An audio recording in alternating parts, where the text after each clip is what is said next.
This scroll animation was created in Framer without writing a single line of code. And in this video, you're learning how to do it from complete scratch. Make sure to stick around until the end of the video to get all the tips and tricks. My name is Nandi, this is Framer University, and let's get started. So as you can see, in this video we're recreating this effect from the When the Ready Society website. Hopefully I'm reading that correctly. Yeah, as you can see, it looks really cool. It's like a scroll animation which rotates these circles, also scales them up, and we also have a little effect on the text itself. So yeah, pretty cool. Shout out to the creators of this site. And to make sure that this video is super easy to follow along with, I'm gonna break it up into 3 sections. In the first section, we're gonna set up the sticky structure that we need for these animations in Framer. Then we're gonna create all the elements and add the necessary elements within these sticky frames in Framer. And then in the third section, we're gonna add some effects to these elements so they are getting animated and moved as we scroll down on the website. So without any further ado, let's jump into the first section and set up this sticky structure. Let's get started. So as you can see here, we are in Framer on an empty or almost empty project. It's not completely empty, so you're gonna get this as a starter project. The link will be down in the description as a remix link. You can click that to remix this project, go to the left panel, pages, and then here you're gonna find the starter page. So if you wanna practice with me and learn a little bit more, then just remix, come to the starter and start building with me. But I'm gonna go to the tutorial to keep the starter clean for you. And yeah, I'm gonna start working here. So as you can see, we have the desktop breakpoint. We already have the tablet and phone breakpoints already added. So we'll also have to make sure that this is actually responsive and works on all sorts of different devices. But yeah, within the desktop breakpoint, we just have a main container that we usually have where we're gonna place all of our sections. So this whole effect will be created with the usual sticky setup, as I said. So for that, we need 2 frames. So I should show 2. One will be a scroll container, and then another one will be a sticky frame. So let's create those. I'm gonna just press F on my keyboard, also start keystroke pro, so you see all my shortcuts. So F on my keyboard, draw a frame, call this scroll container, and then I'm gonna set it to width fill, and then the height will be a little bit larger, maybe 3000 pixels. And I'm going to remove the fill color because we don't want any color on this frame. And then we will turn this into a stack by clicking this little plus button next to the layout here on the right panel.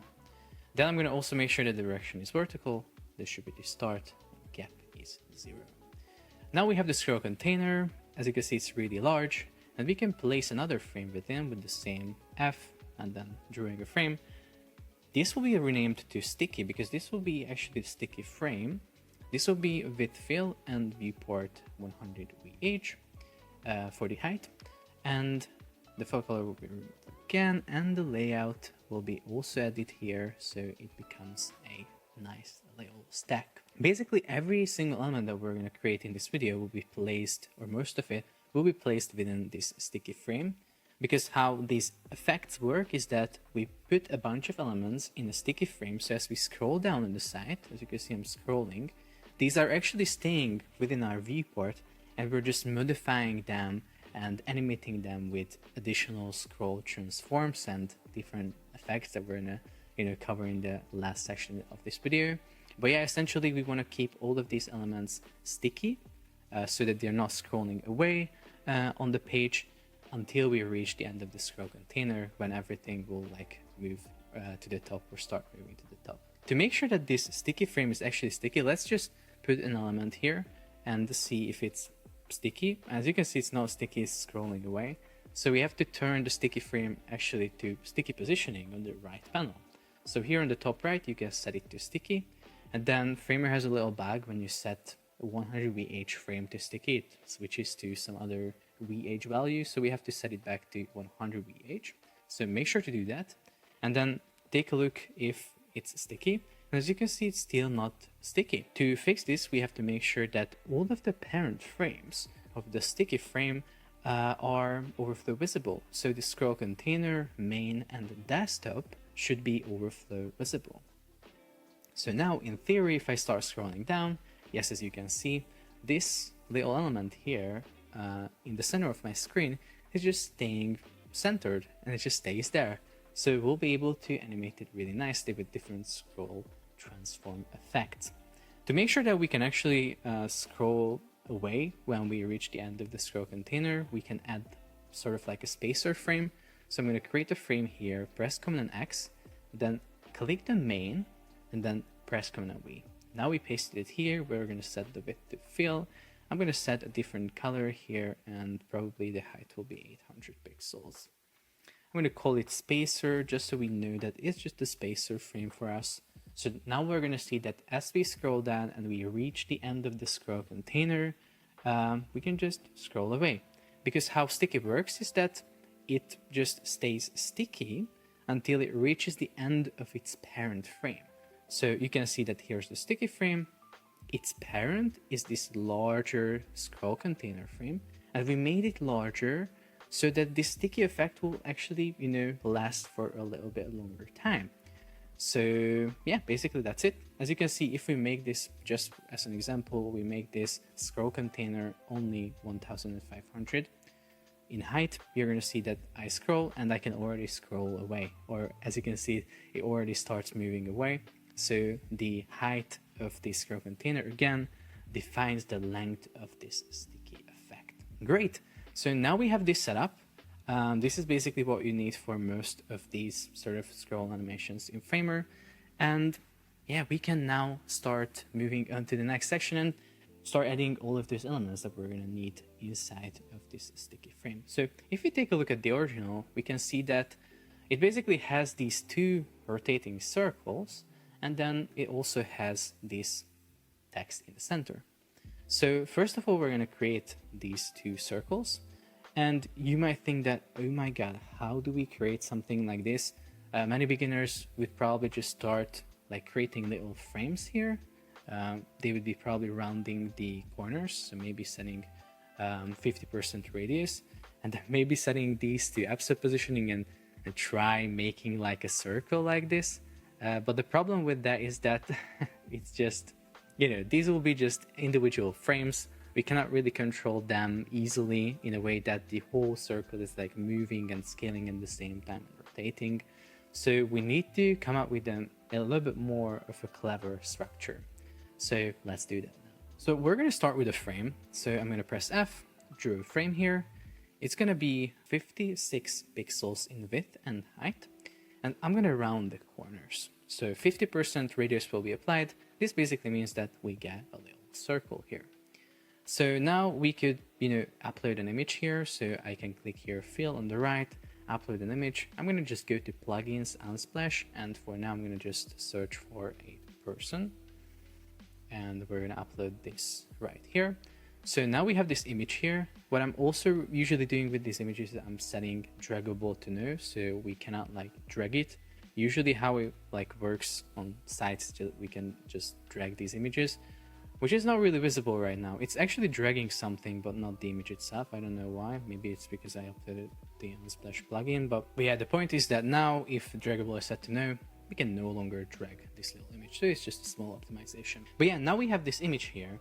And instead of setting it to absolute and start moving it or putting it in a little circle, we're going to duplicate it.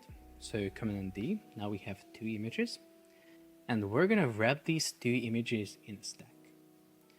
How do we do that? Well, we select both of them, and then we either right-click and click Add Stack, or just press the shortcut here, Option, Command, and Enter, and that's what I'm going to do. So now we have this stack. To wrap these two images, you can also see it here on the left layers panel. I'm going to rename this to Arm, because this is going to be an arm frame. Now, we are going to set the width to a fixed value for now. I'm going to set it to... Actually, the width will be fit content, so it fits the content within. And then I'm going to change the direction to vertical, so these images are right on top of each other. And then I'm going to set the height to a fixed value. I'm going to make it a little bit larger, so as you can see, I'm just making this stack larger. somehow I want to make sure that the one image is on the top of the stack and the other image is on the bottom of the stack. So the way I can achieve that, I could, start increasing this gap. So now we kind of achieved what we wanted, but then it's not really responsive because if the height is changing on this arm frame, the image is not just staying there because the gap is, it's a fixed value here. So instead of doing the gap thing, we set the gap to 0 and we set the distribute of the arm stack to space between.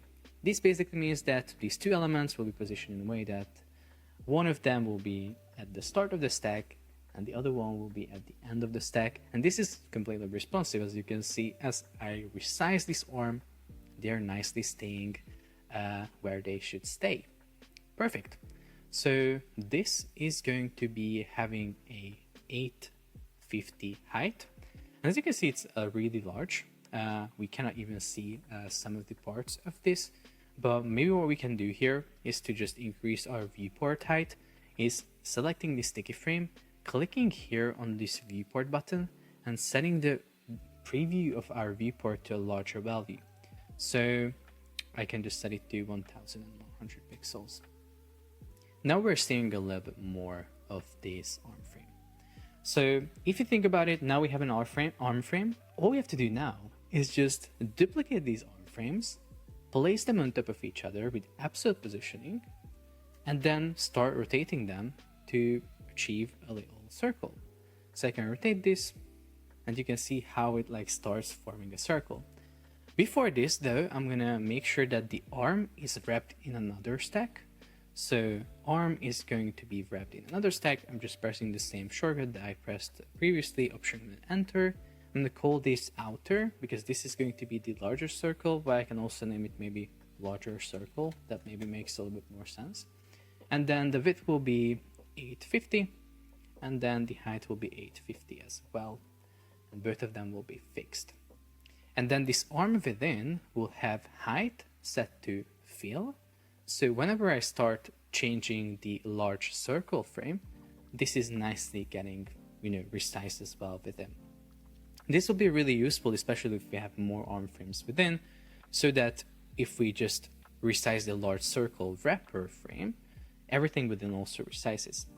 So now I'm going to duplicate the arm, Command D, then set it to absolute positioning, because now I can just reorder these two with the arrow keys, but I cannot place it on top of the other one. So I have to set it to absolute, and then I can press Option H and V on my keyboard, or press these two, so center it horizontally and vertically.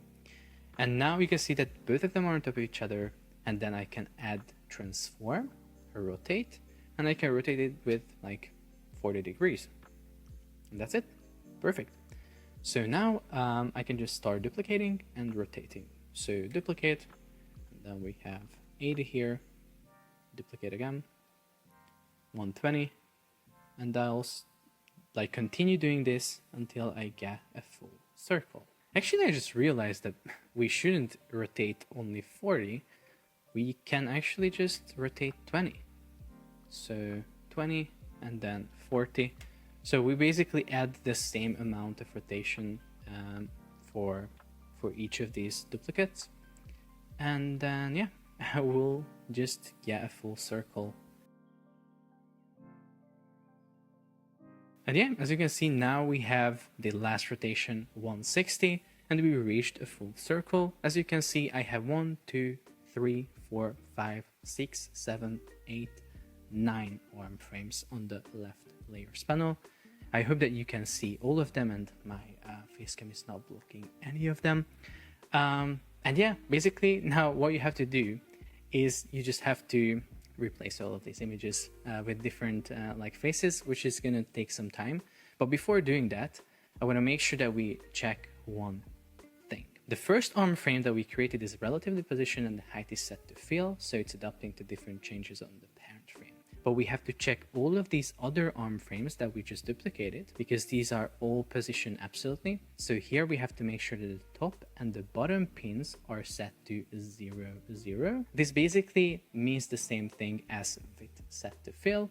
Sorry, not width, but the height set to fill on the relative. So now that everything is set up correctly, if I start adjusting this large circle frame, as you can see, everything is nicely adjusted. But what we're going to have here is 850 and 850 on the width and on the height as well. So I'm going to just quickly replace all of these images with different faces, and I'm going to come back in probably a second. Because as you can see, I replaced all of these images so we have different faces in there. And now what we can do is we can simply duplicate this circle. So we just press Command D. And we set one of them to absolute positioning again because I want to make sure that these are on top of each other. So one of them is set to absolute. Option H and V is pressed so they are right on top of each other and it's like center horizontal vertically. We're going to rename this to smaller circle and then we can make it smaller. So for the width we can have 555 and for the height 555 as well. Within these images should be also smaller, so I have to open all of these arm frames on the left layers panel and then select all of these images within so I can set their width and height to a different value, which is going to be 44. So perfect, now they are smaller. Now that we have these two circles, all we have left to do is to set up the text component that is going to be in the center of these two circles. That is going to be our last element. So we can see that the text is appearing with this really special effect where each letter is coming in individually and separately with a little like delay. And then we also have this little like line that animates in here under creatives. So yeah, in order to do this, we have to set up a component which has a hidden variant where the text is hidden and then an appear variant where the text is getting visible. But in order to achieve some sort of effect on the effect that looks similar to this one, we have to use a special component. We're not going to use a simple text layer. We're going to use the Scramble Appear component from the Framer University site. So I'm going to go and visit the Framer University site, go to the resources page and search for Scramble Appear. Here it is. I can just click it, copy the component, and I can just paste it within my project. So Command V. As you can see, we have the Scramble Appear here. Now on the right properties panel, we can customize the text. So it says unlimited creatives, unlimited creatives. And then we can also change the color. So I'm going to make it white, maybe with this color style. Then the scrambled will be 10. So this will be the color of the scrambled part of the text. Then we're going to change the font to Inter. Now this effect is getting triggered as we scroll down the site. However, it's not closely tied to the scroll container. Now it is happening on scroll, as you can see, trigger on scroll, which basically means from the top of the page to the bottom of the page, which is not really cool because we might have more sections down here, which would make the effect really long. As you can see, we already reached the end of this sticky frame. They still haven't reached the end. So this is not really great. We have to somehow make sure that this really happens for the length of the scroll container. So the way we do that is we add a scroll section to the scroll container so we can use that as a trigger frame. So scroll container on the right, it gets a scroll section called scroll. And then the large circle and the smaller circle, these will both have trigger section in view and we'll just simply select the scroll section. So as long as we're like scrolling through this section, this is going to play out. So now instead of playing the animation from the from state to the to state, from the top of the page to the bottom of the page, we are now playing it from the top of the selected section, which is the scroll container, to the bottom of that selected section. So as you can see now, our animation plays out along a smaller area. Great. So now all we have to do is to also make sure that our little text gets visible, because now we cannot really see that. So this text component will get an effect on the right panel, which is going to be called scroll variant. This effect allows us to change the component variant from one to another. So this will actually also be section in view, but we don't have the section for this one yet. But we're gonna switch it from the, we're gonna switch it from its default variant, which is hidden, to appear. Now we don't want to use the scroll because I'm going to show what happens if I use that. You can see it already appeared here. So we need to have a dedicated trigger frame that triggers this effect. So what we see here is that we are scrolling, these are getting larger, and at a certain point the text also appears. So what we're gonna do is below the sticky frame, we're gonna add another frame. So it's gonna be within the scroll container, but not within the sticky. And this is going to be an absolutely positioned element. From the top, it's gonna be around 1300 pixels. We're gonna pin it to the left and to the right, and it's gonna be just 10 height. It doesn't have to be a long or anything. And I'm gonna keep it maybe red so we can really see it, that it's like scrolling there. So I'm gonna call it on the on the left panel trigger text. And you can see that now this like starts scrolling into view as we scroll down.